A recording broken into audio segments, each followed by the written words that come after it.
আসসালামু আলাইকুম।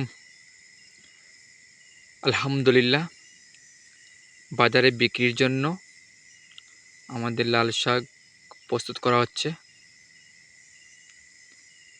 এখানে জায়গা আমাদের প্রায় ১০ শতক। এখানে আমরা একই সঙ্গে ৩টি সবজি চাষ করি। লাল শাক, করলা, অঠরি। আলহামদুলিল্লাহ, লাল শাক বিক্রির শেষ দিকে। করলার গাছ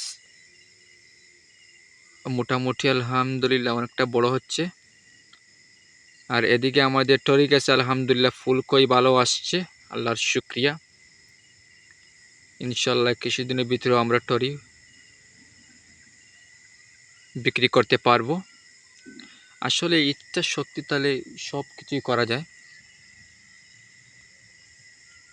আপনার বাড়ি যদি আশপাশ খালি জায়গা পড়ে থাকে, সবজি চাষ করুন। ইনশাল্লাহ আপনার পারিবারিক চাহিদা তো মিটবে। বর্তমান বাজারে সবজির যে দাম, যদি আপনি আপনার আশপাশ খালি জায়গায় খালি আঙ্গিনায় সবজি চাষ করেন, পারিবারিক চাহিদা মিটবে। পাশাপাশি ইনশাল্লাহ বিক্রিও করতে পারবেন, আশপাশ মানুষকে দিতেও পারবেন।